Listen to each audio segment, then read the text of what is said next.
A few days ago, my relationship ended. It lasted only 3 months, yet it felt like a wild roller coaster of unpredictable events. Reflecting now, I feel like a naive fool, and I wouldn't blame anyone for feeling the same way. However, numerous details pressured me into trusting and committing to this relationship. I'm no stranger to dating and have always found it easy to connect with women. Just before this journey began, I ended a 2-year relationship because we lacked compatibility due to differing interests and a significant language barrier. I felt awful for hurting her. After 5 months of self-improvement and introspection, I felt ready to re-enter the dating scene. I joined Hinge and quickly got back to flirting and chatting with women. At 27 years old, I wasn't seeking casual encounters, I was solely looking for meaningful relationships. I eventually chose to date a girl, 27F. Her sexuality was labeled pansexual, which initially confused me. However, my research suggested it was like being a selective bisexual. No big deal. Our conversations were refreshing and unlike any I had experienced before, revealing her down-to-earth character, shared values, and strong sense of humor. Though she wasn't my typical physical type, her personality drew me in. After a few days, we spent hours on the phone, during which she revealed she had only been on one date before and never had a boyfriend. Understandably, I was skeptical and found it unusual, but I decided to watch for signs of dishonesty. Typically, I would have moved on after hearing this, as it creates immense pressure in a relationship. Yet, we clicked so well. I genuinely felt like I discovered a missing piece of myself. We continued talking for 2 weeks before finally meeting, during which she told me she wanted to share something important. She had been diagnosed with BPD, borderline personality disorder. I asked her what that meant, and she explained that she sometimes experiences extreme anger.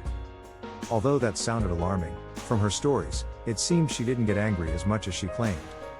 I decided to stay cautious about her condition without making it a big deal.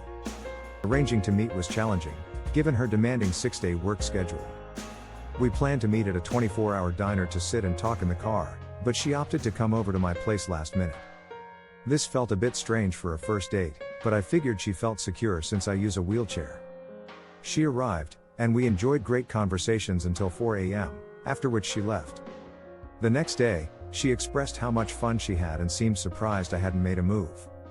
I told her that since she was a virgin, it would have been incredibly inappropriate, especially after her long workday and gym session.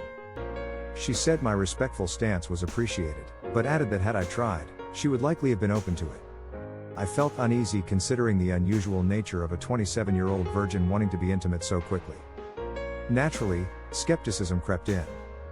She explained that she was tired of being inexperienced and wanted to rip the band-aid off. When I asked why she was still a virgin, she shared a deeply traumatic childhood event. I tried to be empathetic, and her explanation made sense, so I continued. I advised her to ensure this was truly what she wanted before we proceeded. The following day, we did go ahead. She presented herself with the naivety of a virgin, and her awkwardness contributed to an uncomfortable experience despite my efforts. Afterward, she suggested we get matching tattoos with our names. Startled, I explained how bizarre that idea was. I would never tattoo anyone's name on my body. She insisted she'd never regret it, even if things ended poorly. I tried to reason with her, but chalked it up to the emotional aftermath of losing her virginity. Then, she offered something shocking. She wanted to undergo surgery to attach a grafted penis to her body above her vagina.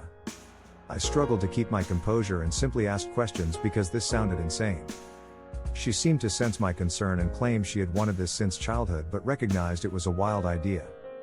Her reassurances about the tattoo quickly faded from my mind. Fast forward a month, and we were in a full-blown relationship, with no strange incidents in between. One night, while drinking, she shared an emotional story about her cousin, who once told her about a surgery that could provide an almost fully functioning penis, only to later realize it was false. She confided that it was something she longed for and always would. I became frustrated, questioning why she had downplayed this desire just a month ago. She insisted that was how she felt at that moment. I explained how inconsistent this was, but she admitted to feeling embarrassed. She then became defensive, stating that love should prevail over such things. I explained that real life doesn't work that way, and most people, including me, would struggle to accept something like this. To clarify, I wasn't criticizing her being transgender. I was referring to the idea of a Frankenstein-style penis made from body parts. I informed her how it wouldn't feel or function like a real penis.